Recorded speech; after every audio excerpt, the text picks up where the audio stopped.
Hi மக்களே, June 16 fathers டே ஸ்பெஷலுக்கு என்ன பண்ணலான்னு யோசிச்சுட்டு இருக்கும்போது கண்ணில் பட்டதாங்க காஃபி வால்நட் ஐஸ்கிரீம். பொதுவாக எல்லா அப்பாக்களுக்கும் காஃபினா ரொம்ப பிடிக்கும். அதில் ஒரு ஸ்வீட் செய்யலான்னு யோசிக்கும்போது தான் இந்த ஐஸ்கிரீம் செய்யலான்னு பார்த்தேங்க. வாங்க எப்படி செய்கிறதுன்னு பார்த்துடலாம். முதல்ல வந்து 1 டீஸ்பூன் அளவுக்கு இன்ஸ்டன்ட் காஃபி பவுடர் எடுத்துக்கோங்க. 2 டீஸ்பூன் அளவுக்கு வெதுவெதுப்பான தண்ணி எடுத்துக்கலாம்.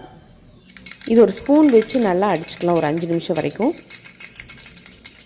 நீங்கள் லைட்டாக மிக்ஸ் பண்ணிவிட்டு கூட சேர்த்திக்கலாம்.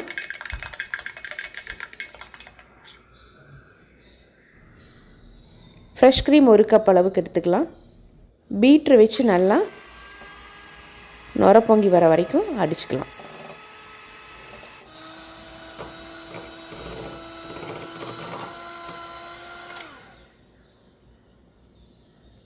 கலக்கி வச்சுருக்க காஃபி பவுடரை சேர்த்திக்கலாம். நாட்டு சர்க்கரை 1/2 கப் சேர்த்திக்கலாம். Milkmaid 1/2 cup சேர்த்திக்குங்க.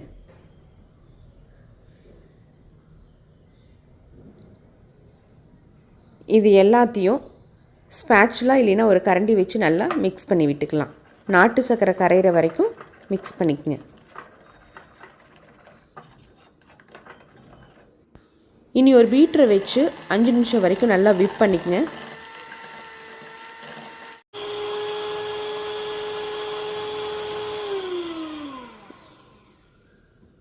இந்த அளவுக்கே போதும். இப்போ 1 டீஸ்பூன் நெய்யில் கட் பண்ணி வச்சுருக்க வால்நட்டை வந்து ஒரு 2 நிமிஷம் ரோஸ்ட் பண்ணி எடுத்துக்கலாம்.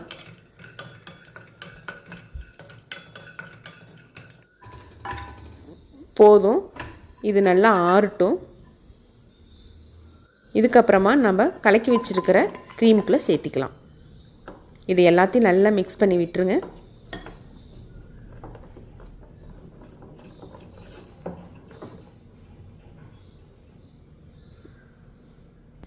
இனி ஒரு ஏர்டைட் கண்டெய்னரில் இந்த க்ரீமை ஊற்றிக்கலாம்.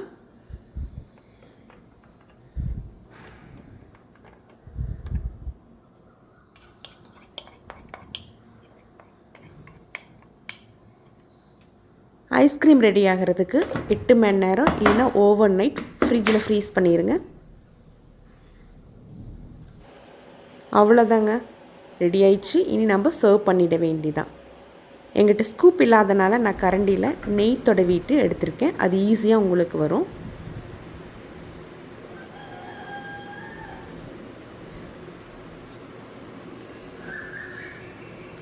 மேலே வந்து அப்படியே கொக்கோ பவுடர் டஸ்ட் பண்ணிக்கலாம். ரோஸ்ட் பண்ணியிருக்க வால்நட்டை லைட்டாக வச்சிடலாம். இனி நம்ம சாப்பிட வேண்டியதான். சூப்பரான ஃபாதர்ஸ் டேக்கு ஸ்பெஷலான காஃபி வால்நட் ஐஸ்கிரீம் ரெடி ஆயிடுச்சு. நீங்களும் இதே மாதிரி செஞ்சு பார்த்துட்டு எப்படி இருந்துன்னு மறக்காமல் உங்களுடைய அனுபவங்களை என்னுடைய கமெண்ட் செக்ஷனில் பகிருங்க. லைக் பண்ணுங்கள், ஷேர் பண்ணுங்கள், மறக்காமல் சப்ஸ்கிரைப் பண்ணிவிடுங்க. நன்றி, வணக்கம்.